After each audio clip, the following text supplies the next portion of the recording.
Hey everybody, and welcome back to Life with Lolo. This time for our weekly recap of Love After Lockup. This is season 3, episode 30, and it was titled Trick or Cheat. Alright, y'all, before I jump into this recap review, if you are not subscribed to my channel, go ahead and hit that subscribe button along with the notification bell. And if you end up liking this recap review, go ahead and hit that thumbs up button along with the share button. Alright, y'all, so let's just jump right into it. Let's start with Sarah and Michael, because, basically they picked up where it left off at, where she was, Malcolm basically broke up with her, okay? And she on her way home talking about something she can't believe he just left her in the restaurant. But girl, what did you expect him to do? So he left her in the restaurant. She says she's not going to tell Michael that they broke up because it's better if he thinks that she's still in a relationship, because their relationship works better if he feels as though she's taken. I guess because he does more because he's trying to get her back to him or whatever.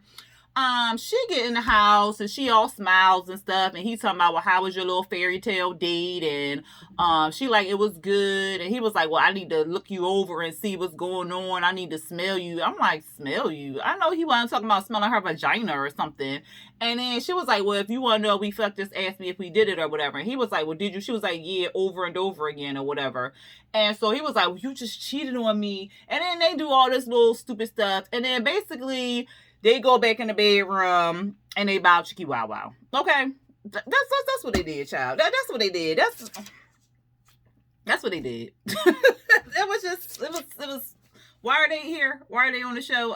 It's just pointless for them being on the show. Like, I'd rather them had Angela and Tony back on here because they are back together, okay? Because they show in the little thing after the show goes off. I forgot what it's called, but y'all know what I'm talking about. And Angela and Tony, they back together. I would have preferred seeing Angela and Tony go back and forth than Michael and Sarah. Like, why is we seeing Michael and Sarah? We already know what Michael and Sarah give. So why are we wasting our time on them? Anyway, I ain't even going to talk about them no more. Let's talk about John and Christiana. So John outside washing his cars, right? And he talking about it's time for Christiana to get out of jail tomorrow. So he washing the Thunderbird, getting it ready for her and stuff like that. And he also staying outside because Tara is inside and she packing up her stuff. And he doesn't want to be like in close proximity to her because, he just broke her heart or whatever. And so he said he's been avoiding her or whatever. So Tara talks to us and she tells us it's been 6 months since she's been drinking. No, she said 6 months ago she was drinking and driving. So that's how she got the new charge on her or whatever. So that's why she has the open case. So she packs up her little duffel bag and stuff and she comes outside and he like, well, what you gonna do? She was like, well, I'm waiting for my car service to pick me up. I'm going back to Dubuque. And we all know from them that Dubuque is not the place to be. It's a bunch of drug dealers and drugs out there, crackheads, meth heads, all types of heads out there. And she don't need to be out there. But she don't got no place to go. And she gonna go stay with her ex. So was that the ex where they said that she was in the corner somewhere smoking meth or something like that? Child, she definitely don't need to be back there. But he like, oh, well, I wish I could help you, but I'm all tapped out. So she was like, yeah, I know. You already said that. So I was like, oh, she mad. So then she was like, what he say?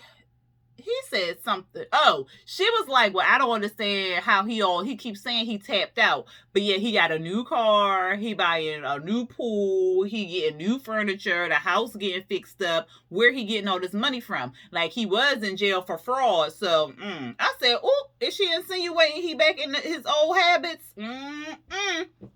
So he excited that she leaving so she won't drop the bomb to Christiana. She like, well, I'm going to pop back in, back in when my sister get out so, I can talk to her and stuff. And he was like, oh, no, you can't do that because she can't be around any felons or anybody with open cases and stuff. And she was like, well, that's my sister. He was like, okay, yeah, but what if they do checks and stuff? What if they do pop-ups or whatever? I can't have you here, and I'm trying to protect Christiana. I said, boy, now you is not trying to protect Christiana. You trying to protect your secret, but it's about to blow up in your face.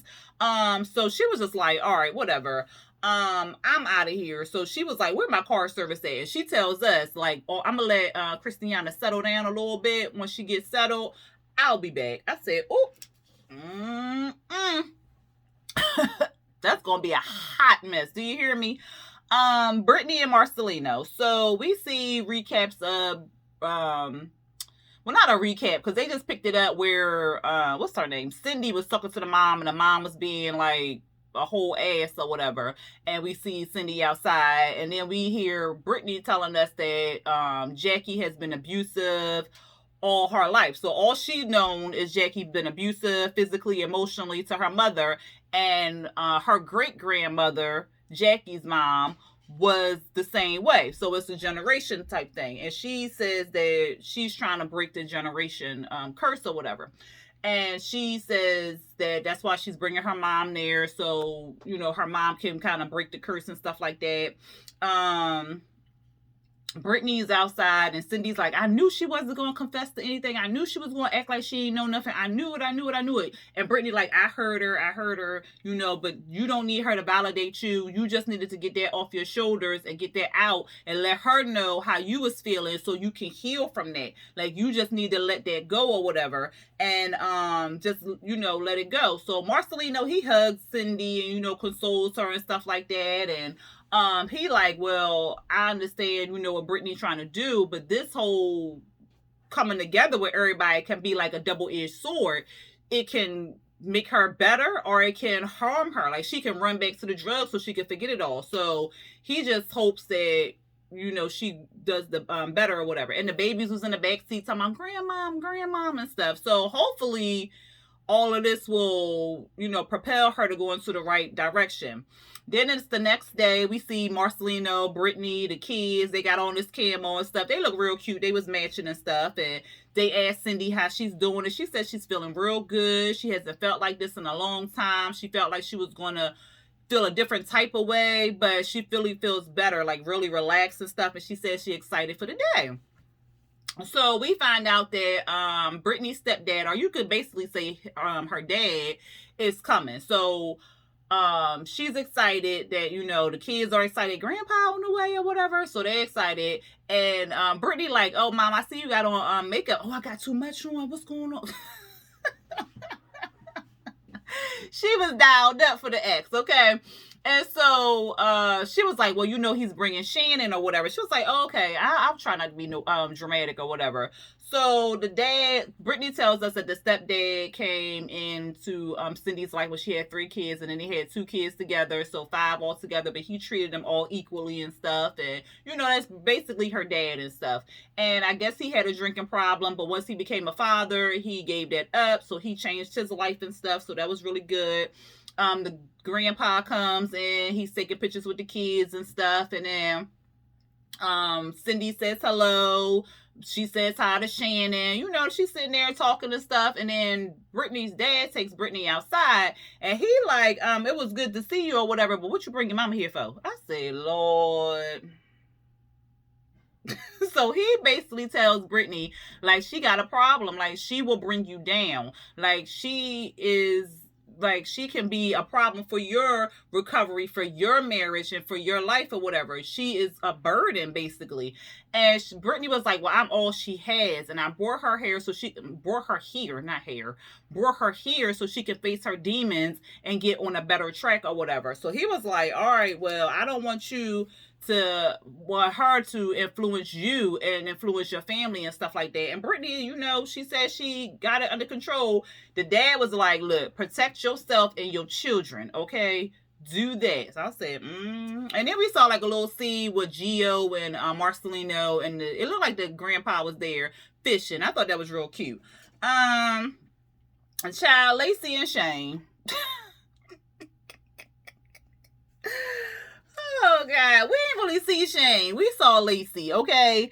Lacey at dinner with her dad or whatever, and Lacey basically took her dad out to find out why the hell he snitched on her and told Shane that, you know, John was out of jail. So he like, well, is there anything to hide? You got something to hide or something? Why you ain't want to tell him? Is something going on between y'all? And she like, nothing's going on between us, but that was my responsibility to tell him. Now he all in his feelings and stuff. And he was like, I understand. And she was like, well, And he brought up how he wasn't always there. It sounded like he was in maybe like on this, he had a sea job where he was out to sea all the time. So it sounded like he was working a lot or whatever. And so he wasn't there. So she was saying like, yeah, you left me with mom and mom had a drinking problem. So then when you weren't there, and mom basically wasn't there because she was always drinking, I was, on my own. And she tells us that's how she got involved with drugs and alcohol, because she wanted to numb the pain and escape her reality and stuff like that. So that was like a little background story on Lacey. The dad was saying like he understands, and he said he's not going to apologize for telling Shane because Shane needed to know. And he was like, you got a good guy in Shane. You need to stick with him, and he's better than John. John ain't gonna bring you nothing but trouble and all this other stuff. And he don't like what's going on with John. And if you ain't got nothing to hide, then you need to tell Shane what's going on. So she was just like, all right, Dad. Child, the next day, we see the daddy. This dad is a mess. We see the daddy. He said he hid the Johns because he tired of John stepping into Lacey's relationship, calling her up, texting her. He ain't with the shits, okay? He said he ain't for it. He will never be for John. John ain't nothing but trouble, and he ain't with it, okay? He go to John's house, child. John, like, he got some balls coming here. Like, what's... The dad start going off. He like, I don't want to hear no noise, okay? I don't want to hear no noise from you. You don't need to be calling my daughter. And John like, look here, old man. I will knock you the fuck out, okay? Back up, okay? I will knock you out. He was like, well, then do it. Bring it. Bring it. Bring it. He had the head nod. I was cracking up. And so John was like, no. He was like, you just like your daughter. You want me to get caught up. So if I hit you, you call the cops, I go back to jail. No, fam, we ain't doing that again. I already know you just like your daughter. I'm not falling for the trap or whatever. And I was so proud of John, because I'm like, good. At least you see what's going on or whatever. And John was like, look, I just want to find out what happened. Well, what you want to find out? What you want to find out? He was like, well, I want to know if she called the cops on me or whatever. You're goddamn right she did. She got 3 kids. Of course she called the cops on you. John looked hurt. Okay, do you hear me? He looked hurt. It looked like his whole world shattered. He couldn't even talk in the little one-on-one. He couldn't even talk, okay? He was just like, deep down inside, I knew she had called the cops on me. I knew it. Like, I knew it. But I feel stupid for even loving her or whatever. I feel like just dumb, betrayed. Like, So the daddy like, look, she called the cops on you. What else you gonna do? You could have been asked me that goddamn question. Just don't call my daughter no more, okay? Leave my daughter alone. John like,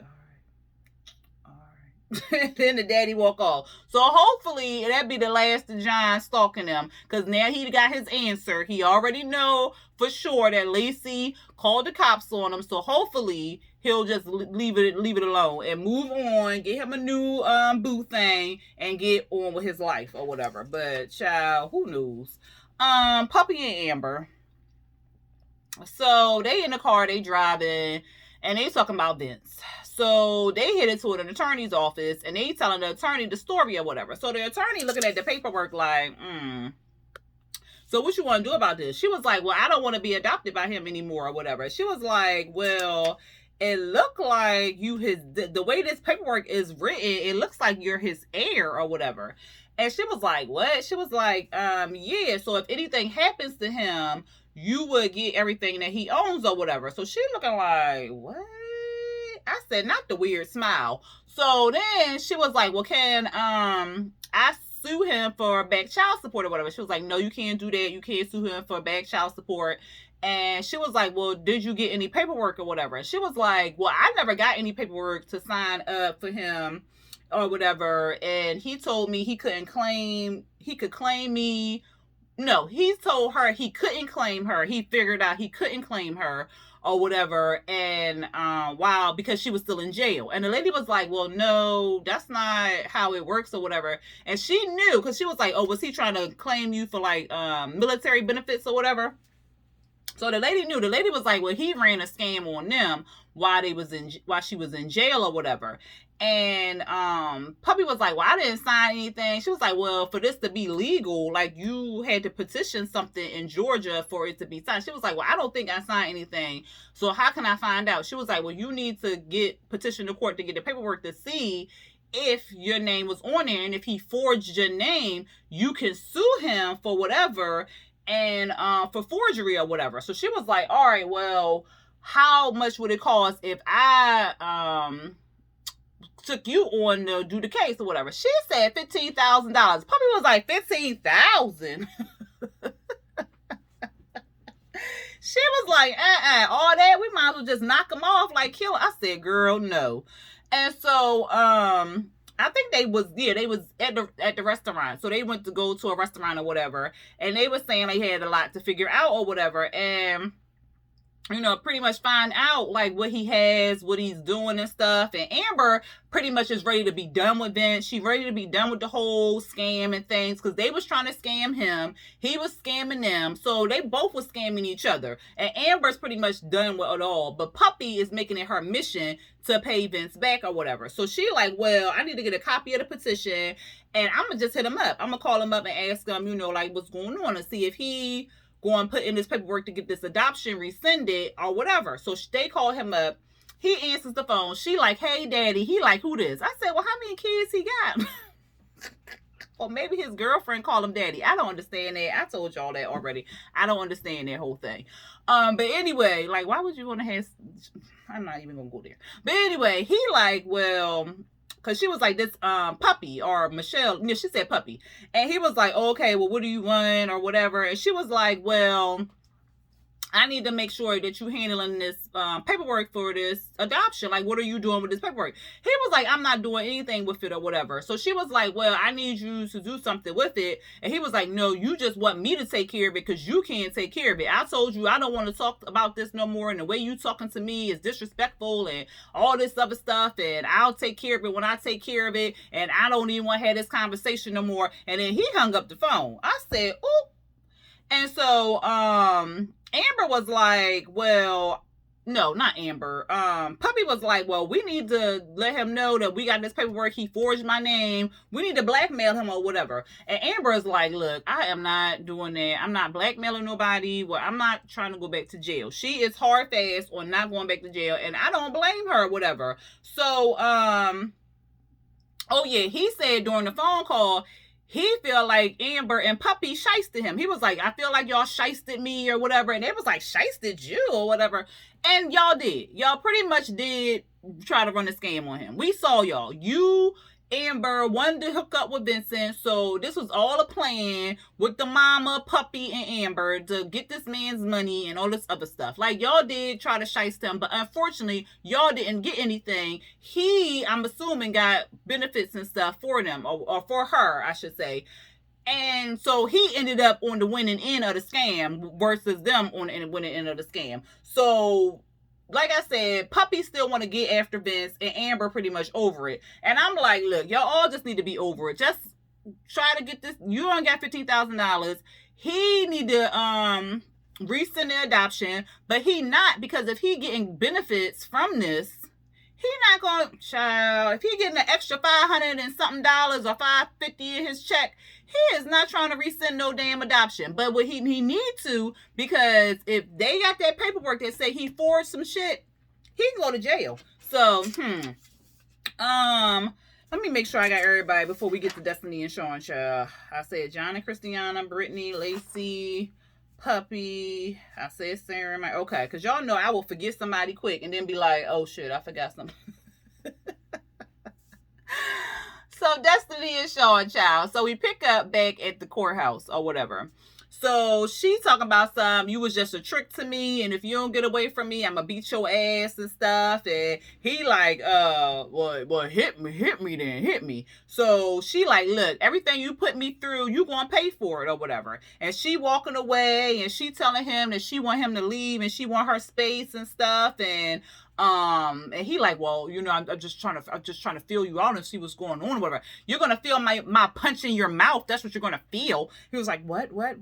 I just came here to talk to you and stuff. We need to talk. Look, you just need to get in your car, give me some space. Just leave me alone. Yeah, like after we talk and stuff like that, you're like, you took my car and my credit card or whatever, and then I just want to talk to you. So the sister ended up, she was like, look, just call me when you on your way home, okay? I'm gonna talk to you later. All right, you be safe, and then you, Sean, you really be safe, okay? And she was like, yeah, because I'm gonna kill him or something, she said. And so he like, I just want answers and stuff. I just want answers. So he tells us, like, this is not the same person I married. I fell in love with. This is not the same person. Like, she lied. Like, I just don't understand or whatever. Like, this is not the same person I want to be with. And so she like, well, you was a liar. You lied about who called you. You lied about your girlfriend. You said it wasn't your baby mama. You said it was Hector and it was your baby mama who called you. Like, you can't even lie about that. Well, the number was blocked and then she called me from a different phone number. And I was going to tell you that, that was her, but you didn't let me. Well, you wasn't going to tell me nothing. And I told you I wasn't going to be with nobody that's a liar. You're a liar. You're sneaky. You tried to run game on me. I don't even need your money. I don't need nothing from you. The money don't even mean shit to me. I don't need it. You know what? I can be with somebody else who has money. Okay. I don't need to be with you. F you. You're a liar. Okay. You're a liar. And here, take your little cheap ass ring. Okay. He was, all right, I got the ring back. And you can shove it up your ass, okay? Just shove it up there. And she was like, that's it, I'm done. And then she hops in his car, and drives off. I said, what? He just drive? Wait a minute. But you that's not your car. Oh, okay. So then he's standing there and he looking dumb. Like, I just can't believe all this is going on. Like, she just tried to scam me. Like, she told me I scammed her. Like, she scammed me. Like, I thought, I thought that this was not her on the Facebook and stuff, but I see this is her and stuff. And then she has my car and she has my credit card. And so, like, I'm not about to play these games. Like, I just going to figure out how to get my car back. I'm just going to figure out how to get my car back. I said, oh, okay, Sean, you said you ain't no punk bitch, right? So he driving, right?